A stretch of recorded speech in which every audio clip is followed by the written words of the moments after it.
ಇವತ್ತಿನ ದಿನ ನಾವು SSLC ಪೂರ್ವ ಸಿದ್ಧತಾ ಪರೀಕ್ಷೆ ಪ್ರಶ್ನೆ ಪತ್ರಿಕೆ ಲೀಕ್, ಮುಖ್ಯೋಪಾಧ್ಯಾಯರು ಸೇರಿ 8 ಮಂದಿ ಅರೆಸ್ಟ್. ಇದರ ಬಗ್ಗೆ ಈ ವಿಡಿಯೋದಲ್ಲಿ ಸಂಪೂರ್ಣವಾಗಿ ತಿಳಿದುಕೊಳ್ಳೋಣ. ಮಿಸ್ ಮಾಡದೆ ನೋಡಿ ಮತ್ತು ನಿಮಗೆ ಯಾವ ಉದ್ಯೋಗದ ಬಗ್ಗೆ ಮಾಹಿತಿ ಬೇಕು ಎಂಬುದನ್ನು ಕಮೆಂಟ್ ಬಾಕ್ಸ್ನಲ್ಲಿ ಕಮೆಂಟ್ ಮಾಡಿ. ಇಷ್ಟ ಆದರೆ ಸಬ್ಸ್ಕ್ರೈಬ್ ಆಗೋದನ್ನು ಮರಿಬೇಡಿ.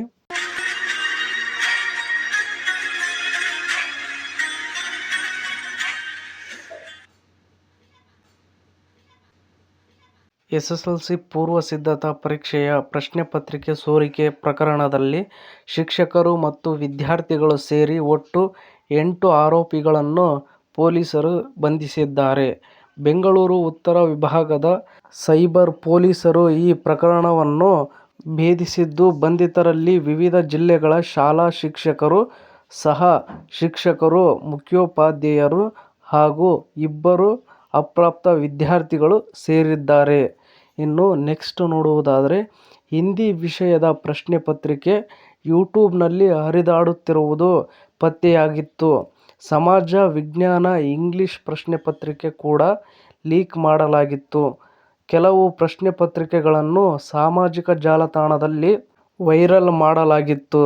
ಈ ಸಂಬಂಧ ಬೆಂಗಳೂರು ಉತ್ತರ ವಿಭಾಗದ ಸೇನ್ ಪೊಲೀಸ್ ಠಾಣೆಯಲ್ಲಿ ಪ್ರಕರಣ ದಾಖಲಾತಿಯಾಗಿತ್ತು. ಪದವಿ ಪೂರ್ವ ಶಿಕ್ಷಣ ಇಲಾಖೆ ಅಧಿಕಾರಿ ದೂರು ದಾಖಲಿಸಿದ್ದು, ಪ್ರಕರಣ ದಾಖಲಿಸಿ ತನಿಖೆ ನಡೆಸಿದ ಪೊಲೀಸರಿಗೆ ಪ್ರಶ್ನೆ ಪತ್ರಿಕೆ ಸೋರಿಕೆಯಾಗಿರುವುದು ದೃಢಪಟ್ಟಿತ್ತು. ಇನ್ನು ನೆಕ್ಸ್ಟ್ ನಾವು ನೋಡುವುದಾದರೆ, ಪೊಲೀಸರ ಮಾಹಿತಿ ಪ್ರಕಾರ ತುಮಕೂರು, ರಾಮನಗರ ಮತ್ತು ಕಲಬುರಗಿ ಜಿಲ್ಲೆಗಳ ಕೆಲವು ಶಾಲೆಗಳ ಶಿಕ್ಷಕರು ಈ ಸೋರಿಕೆ ಪ್ರಕರಣದಲ್ಲಿ ಶಾಮೀಲಾಗಿರುವುದು ಪತ್ತೆಯಾಗಿದೆ. ಫಸ್ಟ್ ತುಮಕೂರಿನ ಶಾಲೆಯೊಂದರ ಮುಖ್ಯೋಪಾಧ್ಯಾಯ V.D.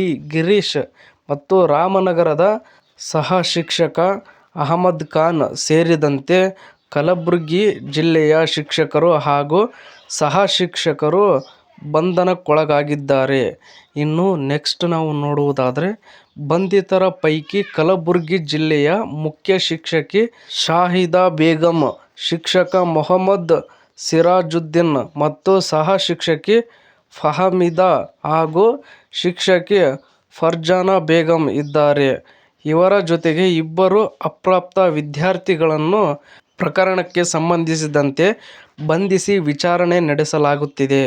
ಇನ್ನು ನೆಕ್ಸ್ಟ್ ನಾವು ನೋಡುವುದಾದರೆ, SSLC ಪ್ರಶ್ನೆ ಪತ್ರಿಕೆ ಸೋರಿಕೆ ಪ್ರಕರಣ ಬಂಧಿತರ ವಿವರದ ಬಗ್ಗೆ ನಾವು ನೋಡುವುದಾದರೆ, ಫಸ್ಟ್ ಒನ್ನು V.D. ಗಿರೀಶ್ ಮುಖ್ಯೋಪಾಧ್ಯಾಯ ತುಮಕೂರಿನವರು ಮತ್ತು ಅಹಮದ್ ಖಾನ್ ಸಹ ಶಿಕ್ಷಕ ರಾಮನಗರ ಮತ್ತು ಶಾಹಿದಾ ಬೇಗಂ ಮುಖ್ಯ ಶಿಕ್ಷಕಿ ಕಲಬುರಗಿಯವರು ಮತ್ತು ಫಹಮೀದಾ ಸಹ ಶಿಕ್ಷಕಿ ಕಲಬುರಗಿಯವರು ಮತ್ತು ಮೊಹಮ್ಮದ್ ಸಿರಾಜುದ್ದೀನ್ ಶಿಕ್ಷಕ ಕಲಬುರಗಿಯವರು ಮತ್ತು ಫರ್ಜಾನಾ ಬೇಗಂ ಶಿಕ್ಷಕಿ ಕಲಬುರಗಿ ಇವ್ರದ್ದು ಕೂಡ ಮತ್ತು 2 ಅಪ್ರಾಪ್ತ ವಿದ್ಯಾರ್ಥಿಗಳು ಆಗಿರುತ್ತಾರೆ.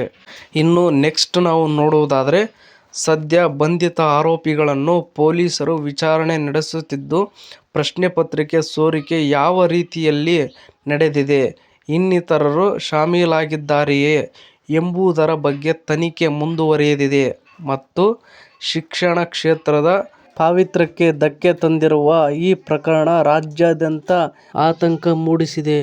ಇನ್ನು ಕರ್ನಾಟಕದ ಇನ್ನಷ್ಟು ಸುದ್ದಿಗಳನ್ನು ಓದಲು ನಿಮ್ಮ ಜಾಬ್ಸ್ ಆ್ಯಂಡ್ ಎಜುಕೇಷನ್ ಅಪ್ಡೇಟ್ ಚಾನಲ್ಗೆ ಸಬ್ಸ್ಕ್ರೈಬ್ ಆಗಿ. ಈ ವಿಡಿಯೋ ನೋಡುತ್ತಿರುವವರು ಇನ್ನೂ ಯಾರ್ಯಾರು ಸಬ್ಸ್ಕ್ರೈಬ್ ಆಗಿಲ್ಲವೋ ಪ್ಲೀಸ್ ಎಲ್ಲರೂ ಸಬ್ಸ್ಕ್ರೈಬ್ ಆಗಿ ನಿಮ್ಮ ಜಾಬ್ಸ್ ಆ್ಯಂಡ್ ಎಜುಕೇಷನ್ ಅಪ್ಡೇಟ್ ಚಾನಲ್ಗೆ ಸಪೋರ್ಟ್ ಮಾಡಿ ಮತ್ತು ಈ ಅಪ್ಡೇಟ್ ಬಗ್ಗೆ ನಿಮ್ಮ ಅಭಿಪ್ರಾಯ ಏನೆಂದು ಕಮೆಂಟ್ ಬಾಕ್ಸ್ನಲ್ಲಿ ಕಮೆಂಟ್ ಮಾಡಿ. ಇಷ್ಟ ಆದರೆ ಸಬ್ಸ್ಕ್ರೈಬ್ ಆಗಿ ಸಪೋರ್ಟ್ ಮಾಡಿ. Thank you for watching friends. ಎಲ್ರಿಗೂ ಧನ್ಯವಾದಗಳು.